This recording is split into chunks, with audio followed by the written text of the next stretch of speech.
welcome once again to this week's Fixing Football podcast. I'm your host Martin Naylor, and this week I'm joined by Liam O'Meara and Scott Naylor, and we discuss the big topic of Euro 2028.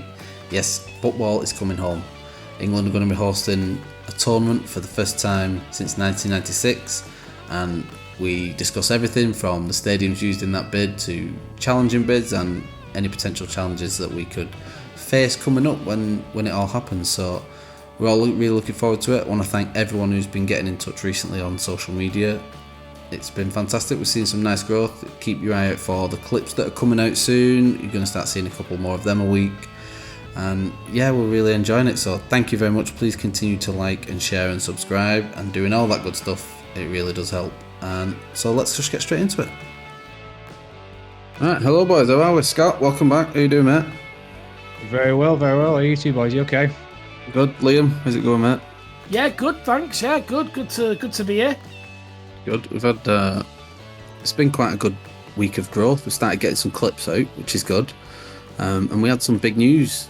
It was sort of broke right before we was about to record last week's, but we are about to host our first, I would say in our lifetimes, but it's going to be the first sort of home tournament that that we'll get to be a full part of. Euro 2028 is going to be hosted by the UK and Ireland. So I thought that would be a good place to start, seeing as though it's International Week and nothing much else is going on. Scott, what are your initial thoughts on that? Excited? Yeah, it's nice to see England being considered for a change, considering me and you have spoken about this multiple times, how we've got sort of the perfect infrastructure and could host a tournament at a week's notice effectively, and we're still overlooked by a lot of other places. So yeah, it's nice to see us in contention and hopefully form very well at it. Liam, is it just a case that our brown envelope hasn't been as big as other countries' brown envelopes over the past couple of bids? Well, I don't want to get you in any legal troubles here, but that's... there's some well-established information with regards to they're not exactly rumours there. Recent bids, but that's more of a FIFA issue than a UEFA one, I would say. But it is obviously concerning to an extent when it comes down to one bidder, because the idea here is that there should be multiple bids. Yeah. Because everyone theoretically would want to host it. So it does sit uneasy with me when it's a case of there's only one remaining bid. But obviously I'm buzzing that, the UK and Ireland have got it. I think it's a great setup that's both UK and Ireland. I think that'll be exciting. Obviously, we're going to go into it in a bit more detail now, but yeah, my initial reaction was it was great news. Yeah, me too. I know. I think the shine is taken off it a little bit by Euro 2020-21 because of, England played the majority of their games at home, and it sort of felt like that was a bit of a home tournament, even though it technically was, shared across Europe due to getting back from COVID. So, and then obviously Euro 96, which was, we'd have been 5 and 6, when that came around. So it weren't really at the forefront of our lives as much as it is now. So this is something I'm super looking forward to be able to go with our families and see everything that's going to be going on around the country as well. Not just, and that was the thing with the last one. It was all pointed at Wembley and London, but this one will be up and down the country, over each border. So I'm really excited for it. Yeah. So the selection process has been an interesting one. I think it was Turkey we was against the last bidding round, weren't it? That's right. And just from England's point of view, there was initially 14 stadiums put forward, and all that gets narrowed down to 10. And then obviously each of the home nations needs to be covered in that. So I think Hampden Park being the obvious choice up in Scotland, the Millennium Stadium in Cardiff being the obvious choice in Wales. Then you have Dublin and Belfast. Belfast was an interesting one. They've not gone for their biggest capacity stadium. They've just gone for one, the biggest, closest to Belfast. Yeah, well, it's a very interesting selection for a number of reasons because essentially Casement Park That's is Casement Park, yeah. yeah, it's a GAA stadium. Yeah. It's not a football stadium, and obviously, in regards to do that, the GAA essentially have suspended the rule because theoretically you're not allowed to play British sports in GAA stadiums. That's the whole really? thing. Yeah, so they've had to suspend that rule, and that was the same if they went with Croke Park in Dublin, which didn't end up being selected. They just went with the Aviva. Well, that was the next one I was going to suggest because them two are both in Dublin, the Yeah. Aviva and Croke Park. Croke Park being much bigger, but Yeah. like we said, predominantly for Westlife well- concerts and Gaelic football. Yeah, and country music. Yeah. It's a huge stadium, Croke Park. I don't know if you've ever seen any GAA games. 82,000, I think it holds. Yeah, I haven't been to it, but for an event, but I've been up close to it, and it's quite spectacular. Yeah.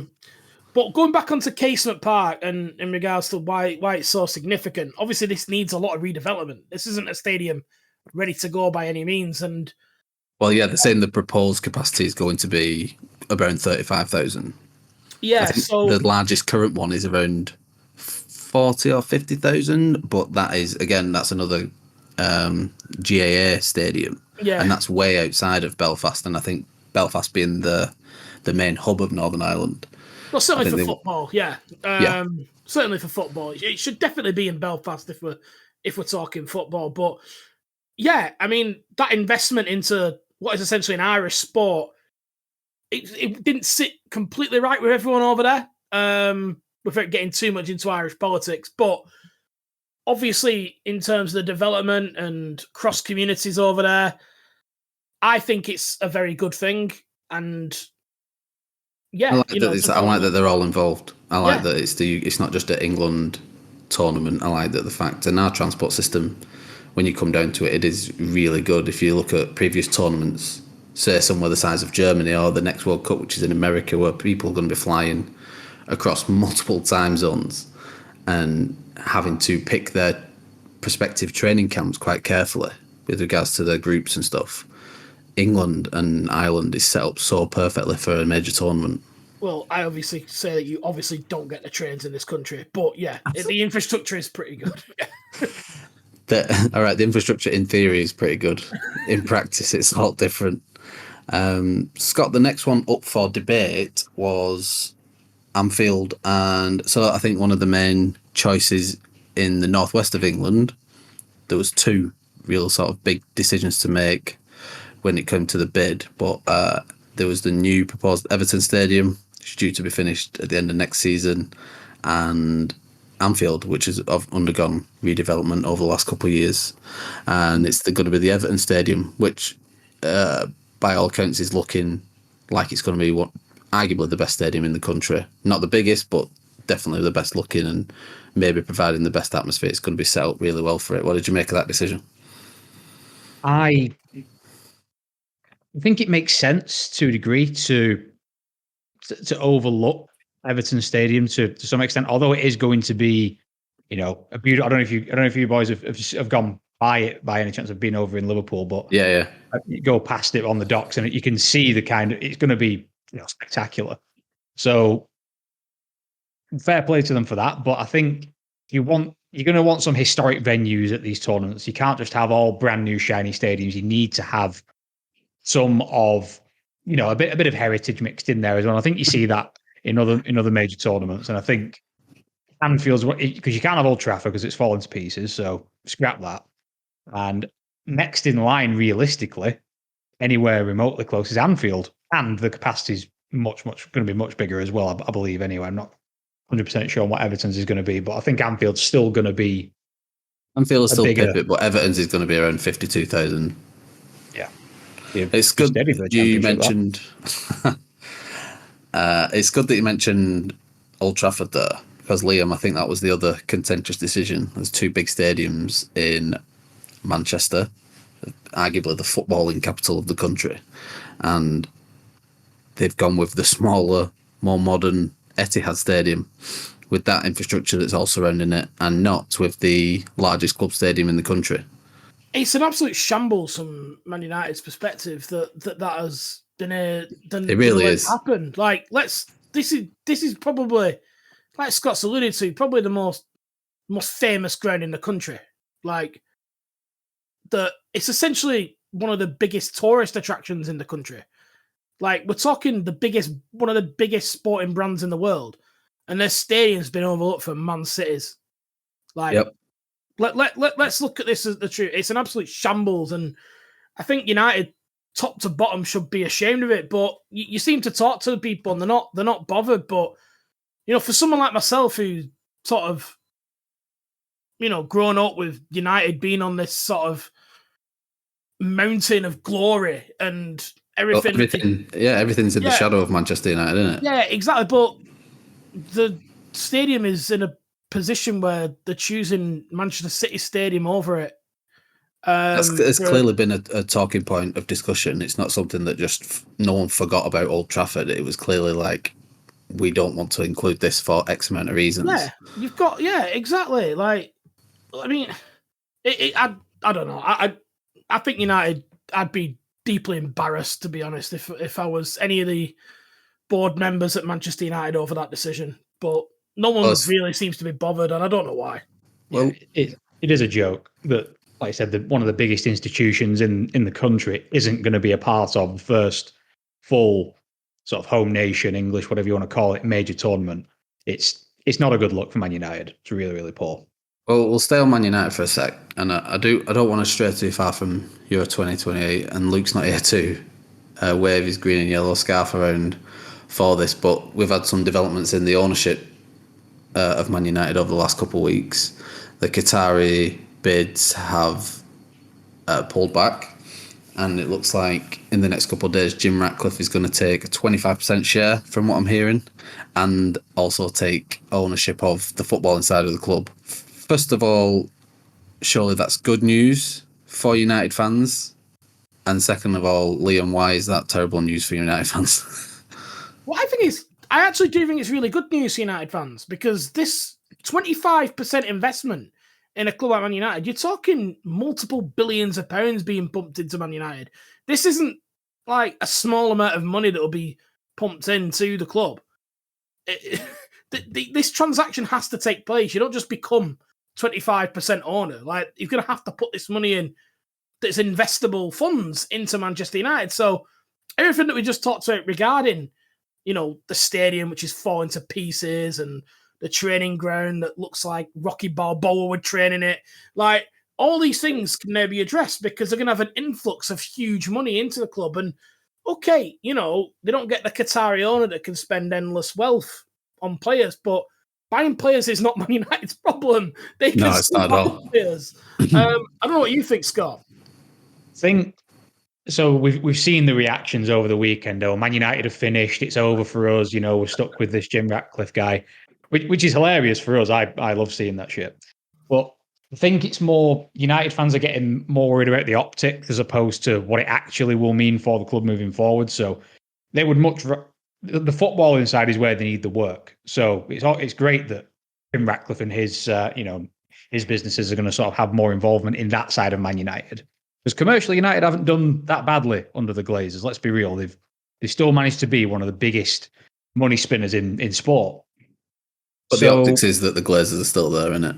The optics is the Glazers are still there, and we don't get the oil money. We don't get the the Arab owner who's going to make us bring us back to the promised land. That's the optics and that's the visual. But in practice, and I think this is where we get, and we've talked about owners before on previous podcasts, but this isn't just, they're not there to serve anyone but themselves. Realistically, they're not doing it. It's not a charity, is Man United. The Glazers will take some money out, and Jim Ratcliffe's not in it for the good of his own health.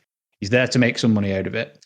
So I think United fans need to relax on that and just sort of roll with it and see what happens. I mean, as a Chelsea fan, I know a lot about when you lose a good owner and what that can bring and the uncertainty that comes with it. And it may not be all doom and gloom. So I think they're overreacting a touch. Fair enough. You mentioned Chelsea, and I want to pull it back to the Euro 2028. Are you happy that Stamford Bridge wasn't considered as a a viable option for a stadium. I mean, personally, as an Yeah. Arsenal fan, it's not bothered me. Tottenham Stadium is just superior at the moment. It's the best in class, really. And obviously, you're going to have Wembley, and then London could potentially host the tournament on its own. So with the amount of stadiums that they've got there, Oh God, yeah. Yeah, it could. I mean, yeah, like you, I don't really care. I mean, I'd rather Stamford Bridge pitch not get chewed up over the summer with God knows how much football. And like being realistic, it's not in. There's a lot better in London and in other parts of the country. You know, it's not the biggest ground, certainly not the most modern. We're also not as bad as Man United, but also in need of some investment in the stadium, which I know has been being worked on for God knows how long. So yeah, no, not that fussed. I think it is what it is. You just accept it and.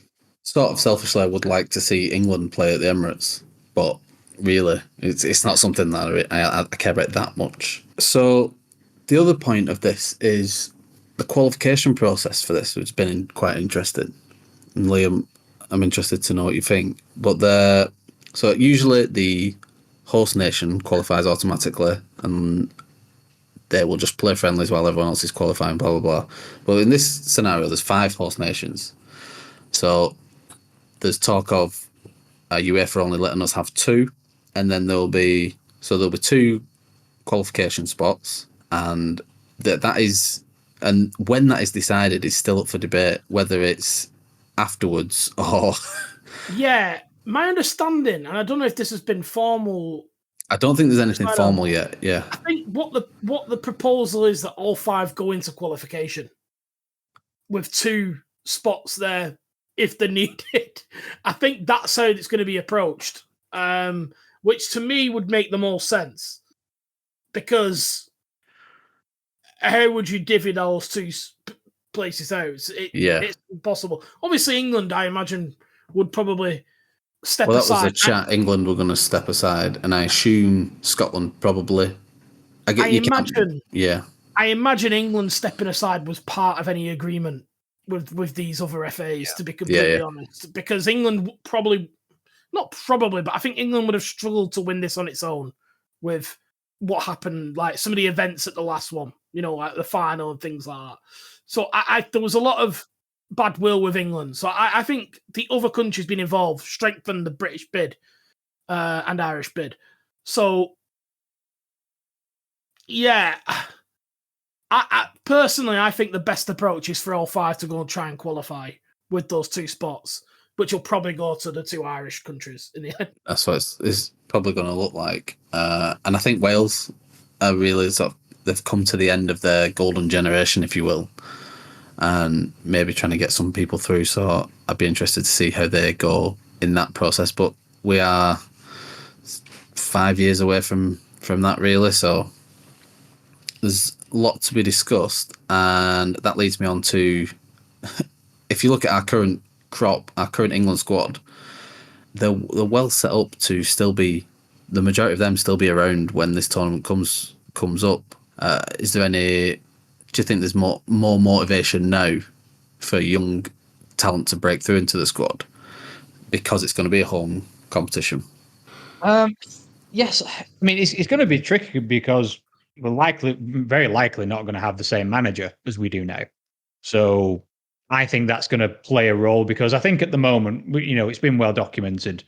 He's Gareth Southgate's favourites and who he likes to pick. So there are some players who are probably looking at the squad right now and thinking, there's no point, because he likes who he likes and he's going to take who he's going to take, and it doesn't matter what I do. Whereas when we come to that tournament, somebody new is more than likely going to be in place. I suspect anyway. So I think there are going to be some players like your likes of, I don't know, and Chelsea players are immediately coming to mind. Levi Colwill, Noni Madueke, who's 20. They're both 20 years old. So that is going to be sort of the prime tournament for them. They're going to have their eye maybe not on this squad, but the next squad. So yeah, I do think there's going to be some players who are more than happy to sort of maybe stay a bit longer in the under 21s and under 23s than they normally would, with that sort of home nations tournament in mind. So yeah, I think some players may approach it slightly differently. Yeah, I think Scott's right. I think it's pretty much nailed on that Southgate is leaving after this, isn't it? And it'd be quite interesting to see where he goes.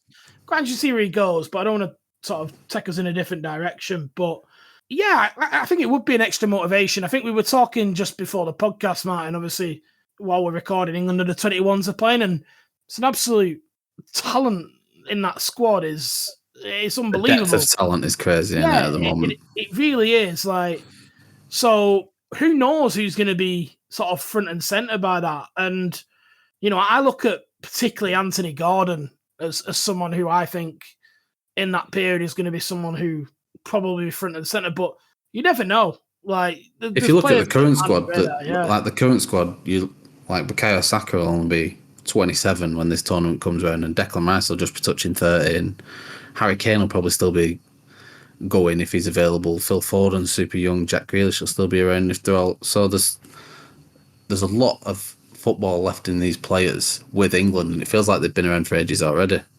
I'm quite interested to see the way that comes up. So while we're recording this tomorrow night, and as people are listening tonight, it will be England v Italy in what should be we should get 3 points there and qualify nice and easy for this year's Euros.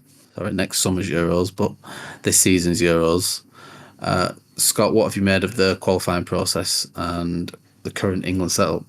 It's gone as well as it can do. We're pretty much there. One more hurdle to get over. So I think the qualifying for it's very rarely been a problem. It almost makes it hard to get invested in it, because you look at most of the time. Italy's the hardest team we've had in qualifying for God knows how long, and we're much better than they are, I think. So yeah, we've done as well as we can do, but again, it's hard to really read a great deal into it, because we don't really. It's nobody's fault, you can only beat who you're drawn against, I suppose. It's not criticism, but it's not really a barometer for how good we're going to be, I don't think, because we're not playing really anybody who were going to cause us any issues in the later stages. So Liam, I think it's a tricky one. Yeah, Liam, it raises a good question though, and why I brought up the qualifying, sort of the automatic qualifying spots that we're going to get or will be awarded when it comes to it, is Germany host the next Euros, and they have really struggled. Do you think that was, is it like the first time they've ever sacked their manager as well? Yeah, first time ever, yeah. And they're only playing friendlies, so which is mental. They've been all sort of a down slope ever since they won the World Cup, really, in terms of the performances. But do you think that was coming to the thinking of any bid on England's side? Possibly. The fact that they wanted to qualify? Yeah, possibly. I do suspect that England had agreed to step aside on qualifications anyway, so we'll go back to that point as part of that, because they knew they wouldn't get 5 spots, and I'd be very surprised England didn't put themselves forward. But it obviously is a case for going through the qualification process, and I can see the fear that would cause. Like, what if? But if we're not qualifying, I wouldn't hold too much regard in how we get on in the tournament, to be completely honest. Actually, saying that, Italy seem to do all right when they yo-yo with qualifications or not. But I personally would like to see England qualify, and you do need an element of freshness. There's already not enough competitive international games. Last thing you want to be doing is chucking off a whole qualification campaign, because there have been some tougher fixtures in this one, like Italy, Ukraine. They're not like Ukraine aren't a poor side. That was a competitive game, that one, particularly away at Ukraine, and obviously we beat Italy 2-1 away. So these aren't poor games. Like, it can feel that way in the drabness of international breaks, but they're actually quite competitive England games, particularly tomorrow or tonight, whenever you're listening. So I think you want to be qualifying. What do you think, Martin? Yeah, I do think that England. I do think it might have come into the thoughts when this subject has come up in terms of the automatic spots. But I do agree with you that all that was probably already decided anyway. So I'm not too fussed. I prefer going through the qualifying route anyway. I'm really excited for when this tournament starts to rear its head. I really can't wait for events going on around the country. I'm super excited for this summer. I'm always excited for when it's an international tournament. We did so well at the last Euros. We missed out by it was such a small margin, and it's really since that tournament has really put us on an upward trajectory. I think. So I'm hoping this can be the next step. We can get over that hurdle and get to the end. I'm looking forward to this summer. I'm looking forward to any events all around the country. I'm looking forward to seeing what Germany do in terms of hosting it. It's been, when was the last time they hosted? Was it 2006? The Germany, did they win it at their home tournament? Yeah, Germany at home. Italy winners. Famous Zidane final with a headbutt. Right, yeah, that was it. World Yeah, Cup. Interesting. Germany won it 2010. Germany won it the next one. I South think. Africa. That's right. Of course he did, Goetze. Yeah. Sorry, well, Scott, you had a point then. go on, Scott. On the qualifying, yeah, it's this whole two backup spots should host nations fail to qualify. What a fucking stupid idea. That just undermines the whole point of the thing. Like, if we flip that on its head, let's say, I know it's a somewhat special circumstance because there's so many host nations, but if in France they said, "Oh, if France don't get enough points, just fucking let them in anyway. It's fine." What a fucking stupid idea. I just don't. There's no point in doing it. Then it just undermines. I mean, it's great for fitness, I suppose. It's good for us, but in terms of competitive, do they even need to try? Do they give a shit in the qualifying? Then, if you know you're through, you pretty much through anyway. I don't know. It just seems really. That seems like a really bizarre decision and really. Well, it would influence your seeding as well in the tournament. Yeah, that's a really big thing. Yeah, particularly for like. That's why Ireland are struggling so much at the moment. They've got into a position where they've dropped down in a pot. So these qualification groups, they keep getting stung now because they're in this lower pot. So for these if you're higher up, you probably only get 2 hard games. But Exactly. Ireland are now seeing 3 or potentially 4 hard games in their group. Yeah. Also, on that, like, if you're Wales, do you really want to rely on like other countries not do you know what I mean? Like, I for England, it's not a problem. England will qualify. Like, playing the under 21s, they qualify.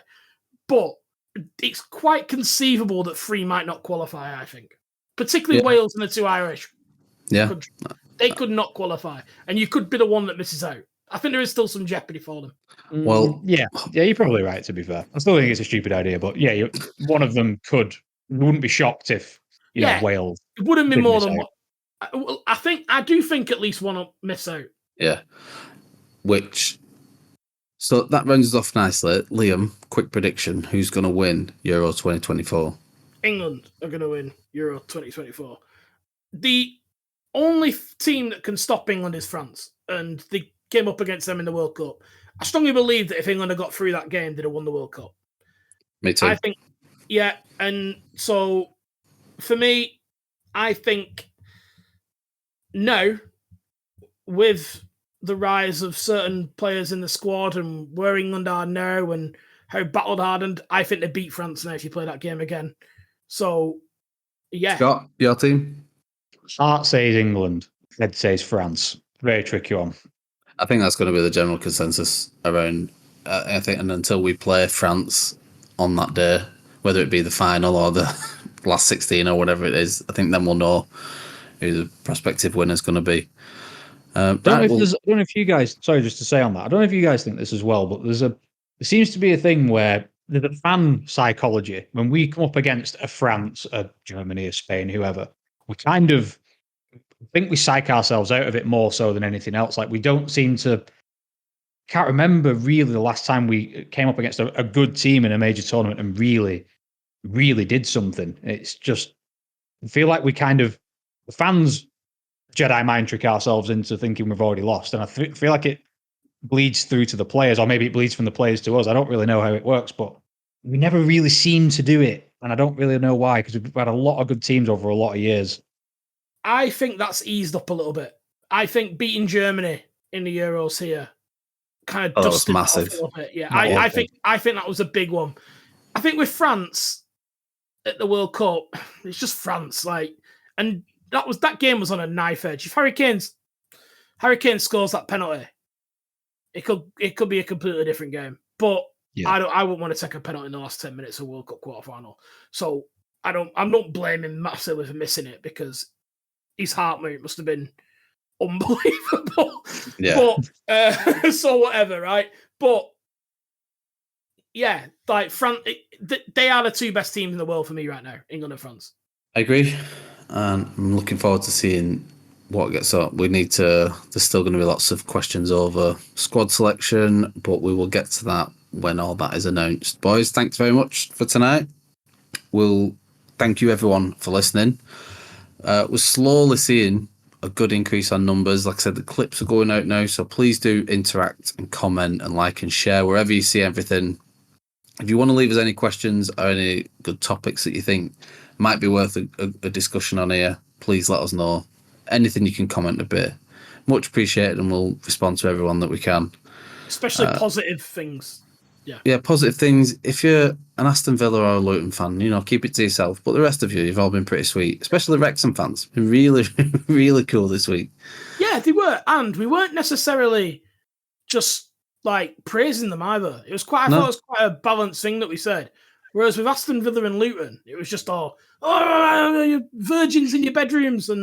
But Wrexham fans at least listened to it. So, yeah. Spare bedroom, I'll have you know, Luton fans. Right, boys. Great. Much appreciated. Guys, everyone, thank you very much for listening.